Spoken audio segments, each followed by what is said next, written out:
yan po ay simbolo ng pag-imbak ng wealth, ano. Sinasabi nga po na mas malaki yung may pagkakahawig po, no, sa mga dragon. Ilagay po natin yung mga pera, no, sabitan yung pera yung mga halaman. Mga halaman na kapag sinabitan mo ng pera sa Chinese New Year ay tiyak na suswertihin ka at mag-a-attract ng kayamanan. Yan po yung ating pag-uusapan ngayon sa araw na ito. Hi, this is Hermes Sunao of Mini Dino Park and Echo Garden, and welcome back sa ating YouTube channel. Malapit na pong sumapit yung Chinese New Year at tayo po ay Year of the Wood Dragon, ano. At mayroong iba po na talagang naniniwala at ginagawang ritual, ano, yung pagsasabit ng pera. Minsan yung ganito, yung bag na may mga coins, or minsan naman po mga ampaw, yan, na mayroong mga laman na pera. Ayan po, may mga laman pera yung ampaw, tapos isinasabit dun sa mga halaman, ano. Ano kaya yung mga halaman na yan? Malalaman nyo na po sa ating pagbabalik. Kaya kung ready na kayo mga ka-MDP, tutok lang po.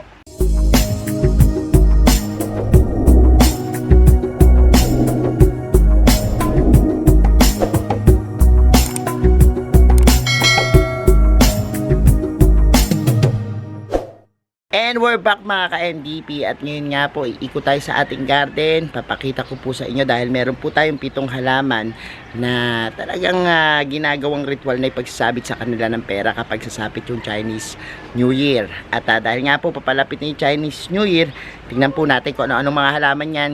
Papakita ko sa inyo yung itsura, tapos pag-usapan natin yung simbolismo at paano sila alagaan. Una po nating halaman itong mga spider plants, ano.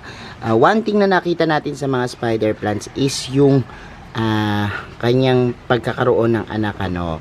At kapag po yung isang halaman nakaka-produce ng mga babies, kumakatawan po yan sa pag-increase ng wealth, ano. Pati po yung bulaklak niya na minsan napakahirap palabasin, ayan po, ano, kapag umusbong na po yan, talagang maswerte. Malaki po yung kinalaman nito, no, sa wood energy, dahil nga po yung 2024 is a year of a wood dragon. Pwede pong practice natin na kapag pagsapit ng Chinese New Year, ilagay po natin yung mga pera, no, sabitan yung pera yung mga halaman tulad po ng spider plants para po makapag-attract ng wealth, ano. At swerteng-swerte po ang halamang ito dahil dun sa kanyang features na sobrang lambot ng mga dahon na mahahaba.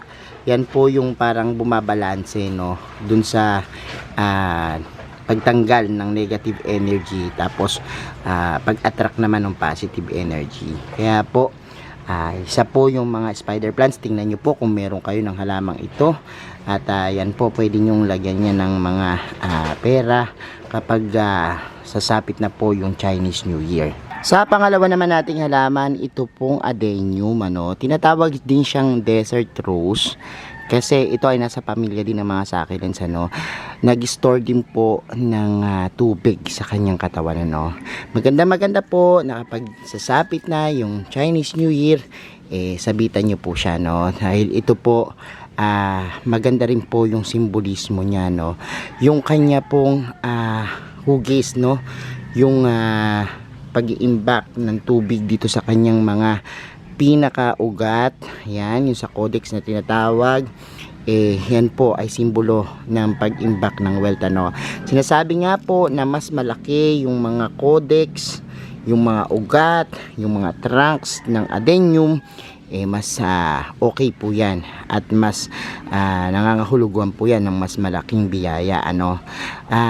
Ito po napakadali lang naman na alagaan, ano, dahil ang mga adenium, lagay mo lang yan sa naarawang part, magbibigay na yan ng napakagandang bulaklak, ano. At the same time po, yung kanyang mga dahon talaga namang tutubo yan, ano. And hindi masyadong alagain, ano. Isa nga po ito sa mga halaman na talagang madaling alagaan. Ang mga adenium rin po ay nakakatuwa dahil po dun sa kanyang iba't ibang klaseng structure, nakakabuo siya ng isang malabonsai na pictures, ano. Pwede mo siyang kontrolin yung kanyang laki, depende po sa space na paglalagyan nyo, no. Hindi rin po ito masyadong maate, no. Sa pagtutubig sa kanya, napaka forgiving, ano. Kapag nakakalimutan yung diligan, yan, hindi naman kaagad namamatay ang ating halamang ito. So kapag sapit po ng Chinese New Year, itong magandang adenium na talaga namang sobrang ganda yung bulaklak niya kapag nag-bloom, magandang lagyan nyo po yan, ano, o sabitan ng pera. Sa pangatlo naman nating halaman, ito pong mga palmera, no. Napakaganda rin po ng mga palmera natin, ano. Bukod po sa napakadaming benepisyo po nito, itong palmera po isa sa mga house plants na magandang i-display sa ating bahay dahil po maganda yung kanyang tubo, ano.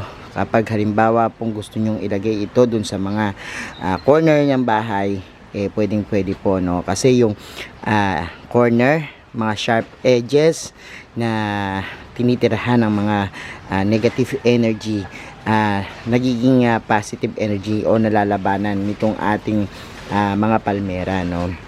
Actually, ang mga palmera po, isa na yan doon sa mga halaman na talagang ever since ay paborito na po, no, na alagaan as house plants. Kapag sasabit po ang Chinese New Year, talaga naman pong marami yung nagsasabit dito ng mga pera. Kasi po ito nagiging parang puno rin, ano, kapag tagal.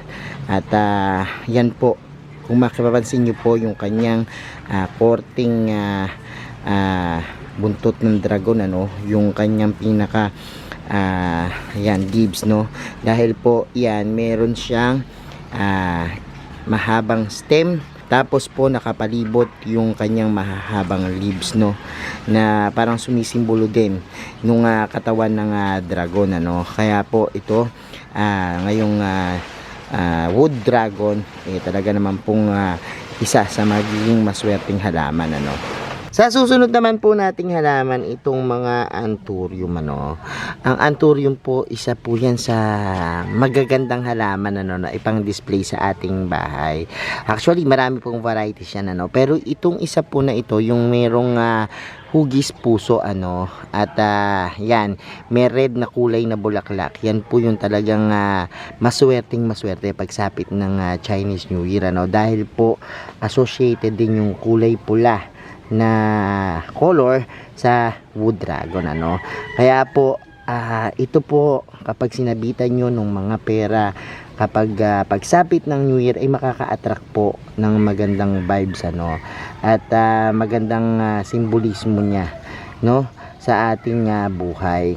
At isa pa po niyan, ini-enhance niya po, no, yung energy na pagkakaroon ng masagana at prosperous na future, no, o hinaharap po natin. Kaya po ito yung anthurium na mayroong mga red na flowers, yan po, isa po yan doon sa mga pwede nyong sabitan ng pera, no. Sa panlima naman nating halaman, ito pong mga bromeliads.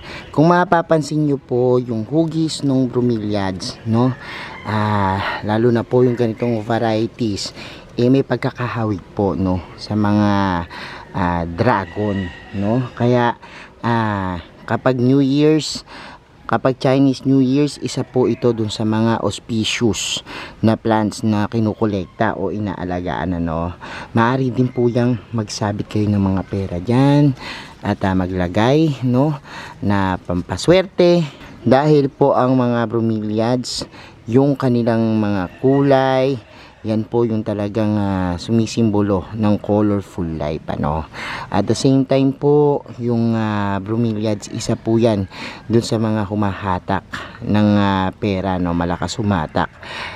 Kapag nga po Chinese New Year at meron kayong bromeliads, no, sa inyong mga bahay o garden, bukod po sa napapaganda niya po yung ating garden, talaga namang yan, may magandang simbolismo na hatid, ano. Ang mga bromeliads po ayaw niya ng sobrang mainit, ano, dahil maaari pong masunog yung kanyang mga dahon. At the same time po, kailangan ma-moist po lagi. So ang gamitin po nating medium sa pag-aalaga po ng bromeliads ay yung mga nag-hold ng moist, no, tulad po ng coco peat, yan, mga bark of trees, yan, pwede po yung gamitin, ano, at moss, yan, pwede rin po na ihalo dun sa medium na gagamitin natin para ma-maintain po yung moisture, no, dito sa ating mga bromeliads, at nang sa gayon ay gumanda po sila. Sa pang-anim nating halaman, ito pong Pachira aquatica o money tree. Yan, hindi nawawala sa mga listahan ng mga halamang pampaswerte ang money tree, no? Dahil sa kanyang magandang dahon na talaga namang yan, kaakit-akit tingnan at kakaibang aesthetic value, no? Talaga magandang ipang display po, ano. Lalo na ito nagiging puno, so magandang sabitan yan. May mga nakasabit-sabit ka dyan ng mga ampaw, pwedeng po yung gawin, ano, kapag sapit na po yung Chinese New Year, dahil ito pong money tree, lalo na kung ilalagay nyo po sa southeast part ng inyong mga bahay, ay talagang mag-a-attract ng kayamanan, ano. Napakaganda rin po ng benepisyo dahil ito malakas din magbuga ng oxygen, ano, at nakakalinis ng hangin. Kaya naman po mapasimbolismo, benepisyo, kagandahan sa pagdi-display, pwede po at panalong-panalo kayo dito sa halamang ito, no. So ang Pachira aquatica po, minsan may nabibili nito mga iba't ibang varieties, yung may mga variations, ano, may mga lumabas na po na iba't ibang varieties. Maaari nyo balikan dun sa ating video, no, yung iba't ibang varieties ng yan, money tree, at kung saan sila dapat ilagay, pwesto at tamang pag-aalaga. Meron po tayong ginawang mga video yan at pwede nyo balikan sa ating playlist. So ayan po yung ating money tree, Pachira aquatica. At sa huling-huli po nating halaman, ito pong golden pothos, ano. Napaka-versatile na halaman, pwede po sa tubig, pwede po sa lupa, pwedeng nakahang, pwedeng nakapole. Kaya nga po ang tawag dito is lucky plants for all season, ano, kasi talagang ang dami mong pwedeng gawin sa pagdi-display na, no. At pwede nyo rin pong lagyan ng mga pera, yan, kapag sasapit na yung Chinese New Year, itong ating mga pothos, ano. Yung golden pothos po kasi, kung mapapansin nyo po yung kulay niya na may pagkadilaw, ano, yan, gold. Yan po ay kumakatawan sa kayamanan, ano. At yung mga rounded niyang leaves, yan po ay sumisimbolo at nagre-resemblance sa coins, ano. Maganda rin po na pang hatak po ng positive energy, no. Kasi yung mga dark corners po sa ating bahay, pati po yung mga stagnant energy na naglalagi po dun sa mga tubig sa ating bahay na talagang hindi dumadaloy. Kaya po nitong i-enhance yung flow ng energy at magbalanse po sa ating bahay, ano. Napakaganda po ng golden pothos at napakadaling alagaan, ano. Isa nga po to sa mga talagang recommended plants para sa mga beginners. Kaya kung bago pa lang kayo sa paghahalaman, isa po yan, no, sa talagang mahirap na mapatay, ano, unless pinabayaan mo na lang talaga ng tuluyan, ano. Actually lumalaki po yung dahon nito kapag magulang na, pero usually po nakikita natin ganyan po yung kote niya. Kung space nyo po ay limited lang, pwede nyo po siyang ihang, yan, at pwede pong yung mga maliliit na pothos lang yung alagaan nyo. Kung malaki naman po, pwede na po kayo mag-alaga nito, no. Kung gusto niyo yung takaw attention sa inyong bahay at talagang pagbungad pa lang ng bisita niyo makikita na, or kayo kung gusto niyo na makikita niyo habang nagpapahinga yung malalaki na pong dahon yung kunin niyo, no, na mga pothos. So yan po, isa rin po sa maswerteng halaman na talagang bibida sa Chinese New Year, no. Yung inyong mga photos. Tingnan nyo na po dyan. At atin na pong gawa ng bagong design at ating i-display, no? So ayan mga ka-MDP, napanood nyo na po yung ating video for today. At kung meron kayong mga time pa na mag-ayos-ayos ngayon ng bahay, pwede nyo pong subukan na magsabit-sabit yan. Hindi lang naman na pagpasko tayo gumagawa ng Christmas tree. Pwede rin po ngayong Chinese New Year, yan, pwede kayong mag-reinvent or gumawa ng creative style, ideas para sa pagdi-display ng halaman. Pwede nyo pong subukan yan. Sabitan nyo po ng mga ampaw na red at mga pampaswerte. Actually, sa mga hindi naniniwala, okay lang po. Win-win situation lang din naman yan. Sabi ko nga, pag-aalaga ng halaman ay maraming benepisyo at nagpapaganda ng paligid. Walang masama kung susubukan natin. Pero at the end of the day po, nasa atin pa rin pong mga kamay yung ating kapalaran. Kung tayo tatamad-tamad at hindi kikilos, talaga naman pong walang mangyayari sa ating buhay. At yung kasipagan po, yan po yung susi para makamit natin yung ating minimithi sa buhay. Manalangin sa Diyos, sabayan ng pagkilos, at tiyak na panalo ka kapag yan yung ginawa mo. Thank you so much mga ka-MDP sa mga nanood, nagla-like, nag-share at nagko-comment sa ating mga videos. Sa mga hindi po nag-subscribe sa ating YouTube channel, kung bet na bet nyo po yung ganitong usapan, plants and gardening, mag-subscribe na po kayo. At usapang Lucky Plants, ayan po, bidang-bida dito yan sa ating YouTube channel. Huwag pong kalimutang i-hit yung notification bell para laging updated sa aming latest uploads. Pati po sa iba't iba nating social media accounts, sa ating TikTok, Instagram, Facebook pages, search na po Hermes Sunaho or Mini Dino Park and Eco Garden, makikita nyo na yan. Salamat ng maraming mga ka-MDP, and this is Hermes Sunaho, nagsasabi sa inyo ng happy planting. Bye-bye!